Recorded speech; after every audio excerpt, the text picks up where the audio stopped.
We'll cook in the future. We are going to cook in the future. 5-6 years' time, Chelsea will dominate. Because these players will come together, grow together as units, form a chemistry and a bond, and in 3-4 years' time, based on playing together for such a long time, will build such an understanding and such chemistry, Chelsea will have an unbeatable team in a post-Pep era. That's the logic. That is the logic that I'm hoping Todd Bowley is going through buying these young players. Because the key things everyone is saying at Chelsea, are you trying to build an orphanage? Are you trying to build a Brazilian orphanage? But the idea is, get these players for a good price before any rival clubs come and seize them, put them under one roof, let them grow together, form a team. So once these guys are 23, 24, 25, 26, 27, they are now a formidable team because they've been playing together for so long and for such a long time. Because it's not about having 11 great players. It's not about having 11 talented players. It's about having 11 of the right players who have the right chemistry with one another. Chemistry is what wins you titles, not talent and technique players. Technique is there, but the most important thing is having a functional, effective team that has great chemistry. So that's what Chelsea are doing. It's risky. It's risky. There is a reason why there has never been a football team in history who has done this way. Because it's extremely high risk. It's very high risk. Give you an example. Nasri, Clichy, Sanya, Fabregas, Adebayo. Remember those? That was Wenger's second team after the Invincibles.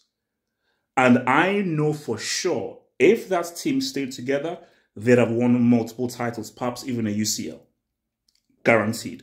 Because that was a talented team who were getting better and better and growing better with chemistry with each season. So if those guys stayed together for a few more seasons, they would have cleaned up very easily.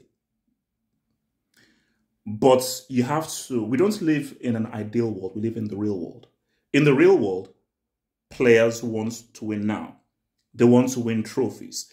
And they know that a long-term injury or bad going out of form, I lose that move to Man City. I lose that move to Barcelona. I lose that move to Bayern. I lose that move to Real Madrid. So I've got to make this move now.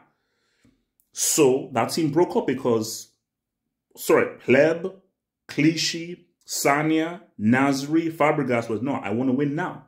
And there are other projects that are here to win now. I don't want to win in 5-6 years. I want to win now. So there's risk. How do we know if an Andre Santos, if a Nico Jackson, if a Enzo, a Caicedo, any of these guys, like Colwell, in 3-4 years' time, they're regarded one of the best players in the world in their position. They're on a Ballon d'Or platform. They say to themselves, no, I want to leave. I want to go. Now, you get a high price for them, a huge high price. But therein lies the issue. Therein lies the problem. So my thing here is, this is high risk. I wouldn't advise you doing this because, again, there's a reason why nobody has done this in football, because football is unpredictable. How do you know these players are going to develop into amazing players? How do you know that these guys will...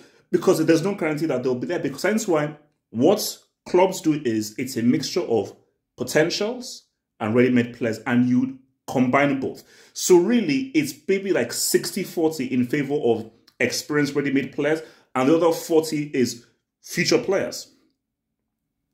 So that is really the sensible way of actually going about doing things. So Real Madrid, they'll get a Rudiger, but then they'll bring in a Vini, they'll bring in a Bellingham. But they're looking for a Bale, they're looking for a Cristiano, but they also bring in a Valverde, they'll bring in an Alaba. You have to have a combination. And the issue with Chelsea is, it is so focused on these young players that I pray that this ain't a Ponzi scheme of like, let's just sell these guys in the future. So my belief is, oh, no, you believe these guys would be amazing.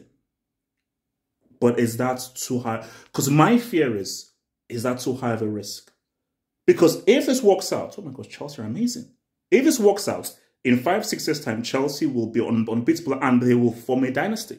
They will form a dynasty in the Premier League and be like, wow, this was worth it. We now have 3, 4, 5 of the best players in the world in our team because they're now coming into an era where they're amongst the best players in the world for their age group. Boom, huge W. If it doesn't work out,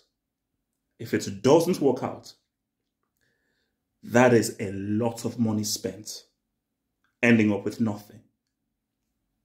It's high risk, but is it advisable? So much to think, guys. Like that vid, subscribe if you're new, head over there to that official website and join us tonight for that deadline day reaction. Peace.